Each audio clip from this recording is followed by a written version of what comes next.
स्वागत है राष्ट्रवाणी पर और मैं हूं आपके साथ सुमन। पश्चिम बंगाल की राजनीति में 4 मई की तारीख एक ऐसा अध्याय जुड़ा जिसका इंतजार भारतीय जनता पार्टी को लंबे समय से रहा था। दशकों पुराने राजनीतिक समीकरण बदल गए, सत्ता परिवर्तन हुआ और राज्य की राजनीति में एक नए युग की शुरुआत हो गई। प्रचंड बहुमत के साथ बीजेपी ने पश्चिम बंगाल की सत्ता पर कब्जा किया और इसके साथ ही बंगाल की प्रशासनिक, राजनीतिक और सामाजिक दिशा को लेकर नई चर्चाएं शुरू हो गई। 9 मई को कलकत्ता में आयोजित भव्य शपथ ग्रहण समारोह ने इस सत्ता परिवर्तन को औपचारिक रूप दिया। यह सिर्फ एक मुख्यमंत्री के शपथ लेने का कार्यक्रम नहीं था, बल्कि इसे बीजेपी के लिए पूर्वी भारत में अपने सबसे बड़े राजनीतिक विस्तार के प्रतीक के रूप में भी देखा गया। प्रधानमंत्री नरेंद्र मोदी, गृह मंत्री अमित शाह, रक्षा मंत्री राजनाथ सिंह सहित बीजेपी के कई बड़े केंद्रीय नेता और बीजेपी शासित राज्यों के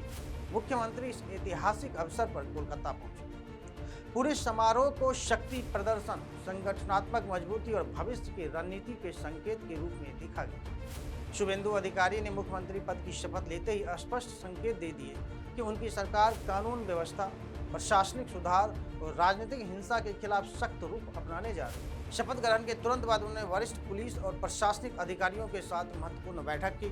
मुख्य सचिव, पुलिस महानिदेशक, कोलकाता पुलिस आयुक्त और अन्य वरिष्ठ अधिकारियों के साथ हुई इस समीक्षा बैठक में राज्य की वर्तमान कानून व्यवस्था, चुनाव बाद हिंसा, महिलाओं की सुरक्षा और प्रशासनिक संरचना पर चर्चा की।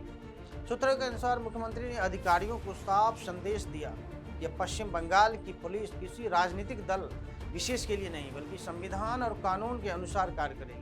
यह संदेश इसलिए भी महत्वपूर्ण माना जा रहा है क्योंकि लंबे समय से विपक्ष यानी तृणमूल सरकार पर प्रशासनिक संस्थाओं के राजनीतिक उपयोग के आरोप लगता रहा था। सोमवार को प्रस्तावित बड़ी बैठक को प्रशासन के लिए निर्णायक माना जा रहा है। इस बैठक में राज्य भर के डीजी, सीपी और एसपी स्तर के अधिकारियों को बुलाया गया है।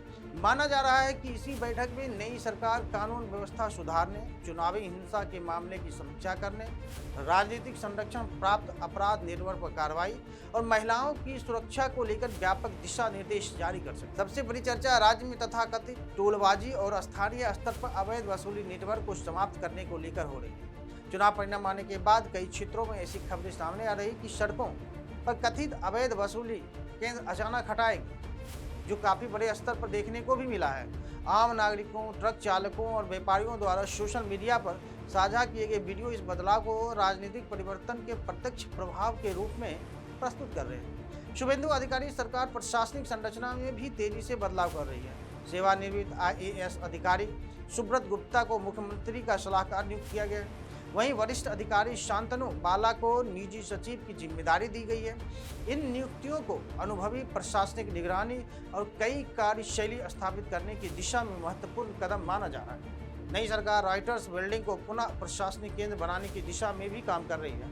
रॉयटर्स बिल्डिंग बंगाल की ऐतिहासिक प्रशासनिक पहचान रही है और इसे सक्रिय करना प्रतीकात्मक रूप से पुरानी संस्थागत गरिमा लौटाने के प्रयास के रूप में भी देखा जा रहा है। राजनीतिक विश्लेषकों का मानना है कि शुभेंदु अधिकारी के सामने सबसे बड़ी चुनौती सिर्फ सरकार चलाना नहीं, बल्कि पश्चिम बंगाल में जनता के भीतर कानून व्यवस्था को प्रशासनिक निष्पक्षता को लेकर विश्वास बहाल करना है। चुनावी हिंसा, महिलाओं के खिलाफ अपराध, सीमा सुरक्षा, कथित घुसपैठ और बदलती जनसांख्यिकी जैसे मुद्दे आने वाले समय में सरकार की प्राथमिकता बन सकते हैं। बीजेपी समर्थक इसे उत्तर प्रदेश मॉडल की तरह प्रशासनिक शक्ति का संभावित प्रारूप मान रहे हैं, जहां सत्ता परिवर्तन के बाद कानून व्यवस्था को राजनीतिक एजेंडे का केंद्रीय बिंदु बनाया जाएगा। हालांकि पश्चिम बंगाल की सामाजिक, सांस्कृतिक और राजनीतिक संरचना अलग है, इसलिए यहाँ की चुनौतियां भी अलग है। अब पूरा ध्यान सोमवार को उच्च स्तरीय प्रशासनिक बैठक पर होगा, जहां यह तय होगा कि नई सरकार पश्चिम बंगाल के लिए किस प्रकार का शासन मॉडल अपनाने जा रही है। या यह सिर्फ सत्ता परिवर्तन होगा या प्रशासनिक सांस्कृतिक का भी व्यापक पुनर्गठन होगा। फिलहाल इतना तय है कि बंगाल की राजनीति में बदलाव सिर्फ चुनावी परिणाम तक सीमित नहीं है, बल्कि आने वाले दिनों में प्रशासन, सुरक्षा, विकास और सामाजिक समीकरणों पर इसका बड़ा प्रभाव देखने को मिल सकता है।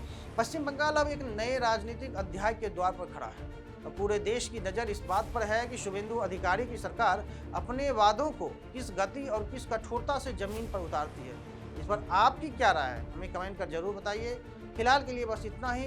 हर बड़ी खबर या राजनीतिक अपडेट के लिए बने रहिए राष्ट्रवाणी के साथ। तब तक के लिए धन्यवाद।